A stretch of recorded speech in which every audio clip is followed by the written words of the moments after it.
Hello प्यारे बच्चों। तो आइए आज हम पढ़ते हैं बाल महाभारत कथा क्लास 7 का पाठ नंबर 24 मंत्रणा। तो आइए शुरू करें।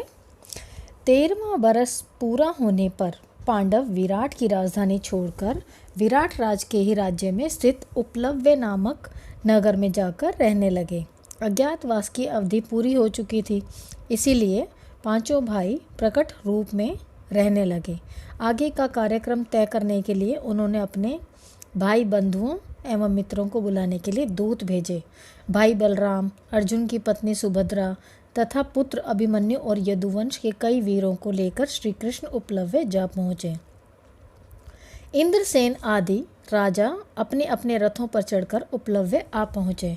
काशीराज और वीरशैव्य भी अपनी 2 अक्षौहिणी सेना के साथ आकर युधिष्ठिर के नगर में पहुंच गए। पांचाल राज द्रुपद 3 अक्षौहिणी सेना लाए। उनके साथ शिखंडी, द्रौपदी का भाई धृष्टद्युम्न और द्रौपदी के पुत्र भी आ पहुंचे और भी कितने ही राजा अपनी अपनी सेनाओं को साथ लेकर पांडवों की सहायता के लिए आ गए। सबसे पहले अभिमन्यु के साथ उत्तरा का विवाह किया गया। इसके बाद विराट राज के सभा भवन में सभी आगंतुक राजा मंत्रणा के लिए इकट्ठे हुए। विराट के पास श्री कृष्ण और युधिष्ठिर बैठे, द्रुपद के पास बलराम और सात्यकी और भी कितने ही प्रतापी राजा सभा में विराजमान थे। सभा में सबके अपने अपने आसन पर बैठ जाने पर श्री कृष्ण उठे और बोले, सम्माननीय बंधुओं और मित्रों, आज हम सब यहाँ इसलिए इकट्ठे हुए हैं कि कुछ ऐसे उपाय सोचें जो युधिष्ठिर और राजा दुर्योधन के लिए लाभप्रद हों, न्यायोचित हों और जिनसे पांडवों तथा कौरवों को सुयश बढ़े।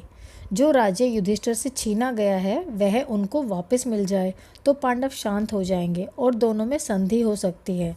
मेरी राय में इस बारे में दुर्योधन के साथ उचित रीति के से बातचीत करके उसे समझाने के लिए एक ऐसे व्यक्ति को दूत बनाकर भेजना होगा जो सर्वथा योग्य हो। तब बलराम उठे और बोले, कृष्ण ने जो सलाह दी है वह मुझे न्यायोचित लगती है। आप लोग जानते ही हैं कि कुंती के पुत्रों को आधा राज्य मिला था, वे उसे जुए में हार गए। अब वे उसे फिर से प्राप्त करना चाहते हैं। यदि शांतिपूर्ण ढंग से बिना युद्ध किए ही वे अपना राज्य प्राप्त कर सकें तो उससे न केवल पांडवों बल्कि दुर्योधन तथा सारी प्रजा की भलाई ही होगी। बलराम के कहने का यह सार यह था कि युधिष्ठिर ने जानबूझकर अपनी इच्छा से जुआ खेलकर राज्य गंवाया था। उनकी इन बातों से यदुकुल का वीर और पांडवों का हितैषी सात्यकी आग बबूला हो उठा। उससे न रहा गया। वह उठकर कहने लगा, बलराम जी की बातें मुझे जरा भी न्यायोचित नहीं मालूम होती। युधिष्ठिर को आग्रह करके जुआ खेलने पर विवश किया गया और खेल में कपट से हराया गया था। फिर भी इनकी सज्जनता ही थी जो प्रण निभाकर उन्होंने खेल की शर्तें पूरी की। दुर्योधन और उनके साथी जो यह चिल्ल पुकार मचा रहे थे कि 12 महीने पूरे होने से पहले ही पांडवों को उन्होंने पहचान लिया है, सरासर झूठ है और बिल्कुल अन्याय है। मेरी राय में दुर्योधन बगैर युद्ध के मानेगा ही नहीं, इसलिए विलंब करना हमारे लिए बिल्कुल नासमझी की बात होगी। सात्यकी की इन दृढ़तापूर्ण और जोरदार बातों से राजा द्रुपद बड़े खुश हुए। वह उठे और बोले, सात्यकी ने जो कहा वह बिल्कुल सही है, मैं उनका जोरों से समर्थन करता हूँ। शल्य, धृष्टकेतु, जयद्रथ, कैकेयी आदि राजाओं के पास अभी से दूत भेजे देने चाहिए। इसका मतलब यह नहीं है कि सुलह का प्रयत्न ही न किया जाए, बल्कि मेरी राय में तो राजा धृतराष्ट्र के पास अभी से किसी सुयोग्य व्यक्ति को दूत बनाकर भेजना बहुत जरूरी है। राजा द्रुपद के कह चुकने के बाद श्री कृष्ण उठे और बोले, सज्जनों, पांचाल राज ने जो सलाह दी है वह बिल्कुल ठीक है। भैया बलराम जी और मुझ पर कौरवों का जितना हक है उतना ही पांडवों का भी है। हम यहाँ किसी का पक्षपात करने नहीं बल्कि उत्तरा के विवाह में शामिल होने के लिए आए हैं। हम अब अपने स्थान पर वापस चले जाएंगे। द्रुपद की ओर देखकर, द्रुपद राज, आप सभी राजाओं में श्रेष्ठ हैं, बुद्धि एवं आयु में भी बड़े हैं। हमारे लिए तो आप आचार्य के समान हैं। धृतराष्ट्र भी आपकी बड़ी इज्जत करते हैं। द्रोण और कृपाचार्य तो आपके लड़कपन के साथी हैं। इसलिए उचित तो यही होगा कि जो कुछ दूत को समझाना बुझाना हो वह आप ही समझा दें और उन्हें हस्तिनापुर भेज दें। यदि इसके बाद दुर्योधन न्यायोचित रूप से संधि के लिए तैयार न हो तो सब लोग सब तरह से तैयार हो जाएं और हमें भी कहला भेजें। यह निश्चय हो जाने के बाद श्री कृष्ण अपने साथियों सहित द्वारका लौट गए। विराट, द्रुपद, युधिष्ठिर आदि युद्ध की तैयारियां करने में लग गए। चारों ओर दूत भेजे गए। सब मित्र राजाओं को सेना इकट्ठी करने के संदेश भेज दिया गया। पांडवों के पक्ष में राजा लोग अपनी अपनी सेना सज्जित करने लगे। इधर ये तैयारियां होने लगी, उधर दुर्योधन आदि भी चुपचाप बैठे नहीं रहे। वे भी युद्ध की तैयारियों में जी जान से लग गए। उन्होंने अपने मित्रों के यहाँ दूतों द्वारा संदेश भेजे जिससे सेनाएं इकट्ठी की जा सकें। इस तरह सारा भारतवर्ष आगामी युद्ध के कोलाहल से गूंजने लगा। शांति चर्चा के लिए हस्तिनापुर को दूत भेजने के बाद पांडव और उनके मित्र राजागण जोरों से युद्ध की तैयारी में जुट गए। श्री कृष्ण के पास अर्जुन स्वयं पहुंचा। इधर दुर्योधन को भी इस बात की खबर मिल गई कि उत्तरा के विवाह से निवृत्त होकर श्री कृष्ण द्वारका लौट गए हैं, सो वह भी द्वारका को रवाना हो गया। संयोग की बात है कि जिस दिन अर्जुन द्वारका पहुंचा ठीक उसी दिन दुर्योधन भी वहां पहुंचा। श्री कृष्ण के भवन में भी दोनों एक साथ ही प्रविष्ट हुए। श्री कृष्ण उस समय आराम कर रहे थे। अर्जुन और दुर्योधन दोनों ही उनके निकट संबंधी थे, इसलिए दोनों ही बेखटके शयनागार में चले गए। दुर्योधन आगे था, अर्जुन जरा पीछे। कमरे में प्रवेश करके दुर्योधन श्री कृष्ण के सराहने एक ऊंचे आसन पर जा बैठा। अर्जुन श्री कृष्ण के पैताने ही हाथ जोड़े खड़ा रहा। श्री कृष्ण की नींद खुली तो उन्होंने सामने अर्जुन को खड़े देखा। उन्होंने उठकर उसका स्वागत किया और कुशल पूछी। बाद में घूमकर आसन पर बैठे दुर्योधन को देखा तो उसका भी स्वागत किया और कुशल समाचार पूछे। उसके बाद दोनों के आने का कारण पूछा। दुर्योधन जल्दी ही पहले बोला, श्री कृष्ण, ऐसा मालूम होता है कि हमारे और पांडवों के बीच जल्दी ही युद्ध छिड़ेगा। यदि ऐसा हुआ तो मैं आपसे प्रार्थना करने आया हूँ कि आप मेरी सहायता करें। सामान्यतः यह नियम है कि जो पहले आए उसका काम पहले हो। आप विद्वजनों में श्रेष्ठ हैं, आप सबके पथ प्रदर्शक हैं, अतः बड़ों की चलाई हुई प्रथा पर चलें और पहले मेरी सहायता करें। यह सुनकर श्री कृष्ण बोले, राजन, आप पहले पहुँचे जरूर, लेकिन मैंने तो पहले अर्जुन को ही देखा था। मेरी निगाह में तो दोनों ही बराबर हैं, इसीलिए कर्तव्य भाव से मैं दोनों की ही समान रूप से सहायता करूँगा। पूर्वजों की चलाई हुई प्रथा यह है कि जो आयु में छोटा हो उसी को पहले पुरस्कार देना चाहिए। अर्जुन आपसे आयु में छोटा है, इसीलिए मैं पहले उससे ही पूछता हूँ कि वह क्या चाहता है। अर्जुन की तरफ मुड़कर श्री कृष्ण बोले, पार्थ सुनो, मेरे वंश के लोग नारायण कहलाते हैं।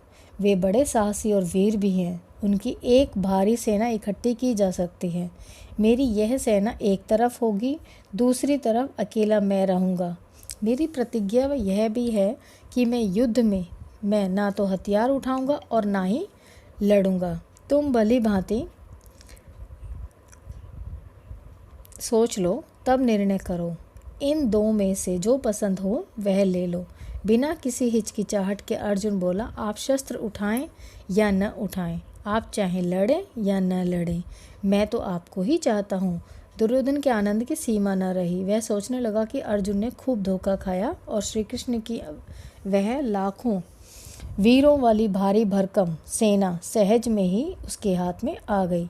यह सोचता वह हर्ष से फूला और न समाता। दुर्योधन बलराम जी के यहाँ पहुँचा और उनको सारा हाल कह सुनाया।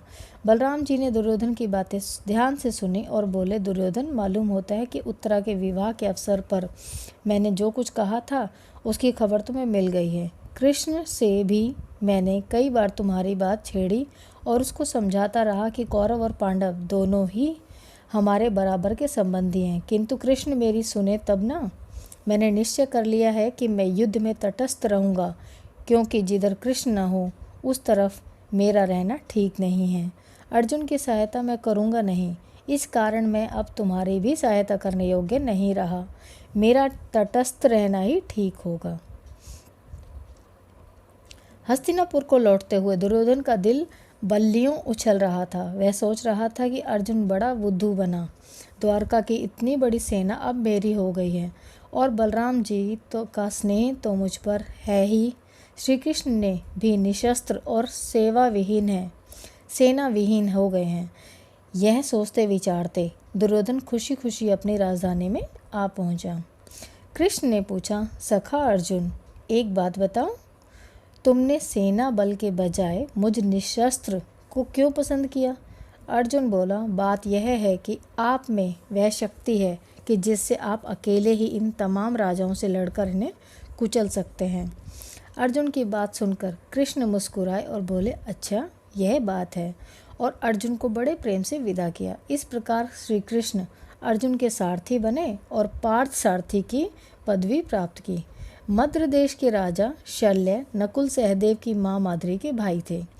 जब उन्हें यह खबर मिली कि पांडव उपलव्य के नगर में युद्ध की तैयारियां कर रहे हैं, तो उन्होंने एक भारी सेना इकट्ठी की और उसे लेकर पांडवों की सहायता के लिए उपलव्य की ओर रवाना हो गए। राजा शल्य की सेना बहुत बड़ी थी। उपलव्य की ओर जाते हुए रास्ते में जहाँ कहीं भी शल्य विश्राम करने के लिए डेरा डालते थे, तो उनकी सेना का पड़ाव कोई 1.5 योजन तक लंबा फैल जाता था। जब दुर्योधन ने सुना कि राजा शल्य विशाल सेना लेकर पांडवों की सहायता के लिए जा रहे हैं, तो उसने किसी प्रकार इस सेना को अपनी ओर कर लेने का निश्चय कर लिया। अपने कुशल कर्मचारियों को उसने आज्ञा दी कि रास्ते में जहाँ कहीं भी राजा शल्य और उनकी सेना डेरा डालें, उसे इस हर तरह की सुविधा पहुंचाई जाए। शल्य पर दुर्योधन के आदर सत्कार का कुछ ऐसा असर हुआ कि उन्होंने पुत्रों के समान प्यार करने योग्य भांजों पांडवों को छोड़ दिया और दुर्योधन के पक्ष में रहकर युद्ध करने का वचन दे दिया। उपलव्य में राजा शल्य का खूब स्वागत किया गया। मामा को आया देखकर नकुल और सहदेव की आनंद की तो सीमा ही न रही। जब भावी युद्ध की चर्चा छिड़ी तो शल्य ने युधिष्ठिर को बताया कि किस प्रकार दुर्योधन ने धोखा देकर उनको अपने पक्ष में कर लिया है।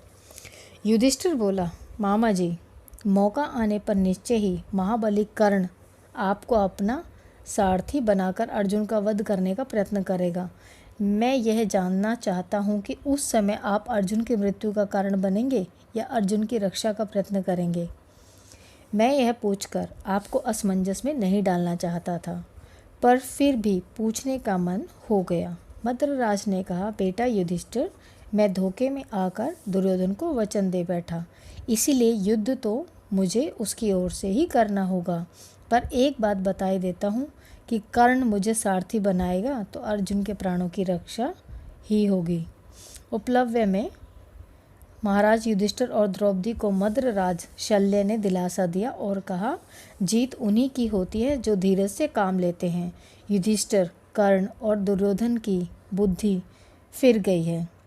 अपनी दुष्टता के फलस्वरूप निश्चय ही उनका सर्वनाश होकर रहेगा। तो बच्चों, ये कथा थी मंत्रणा। धन्यवाद।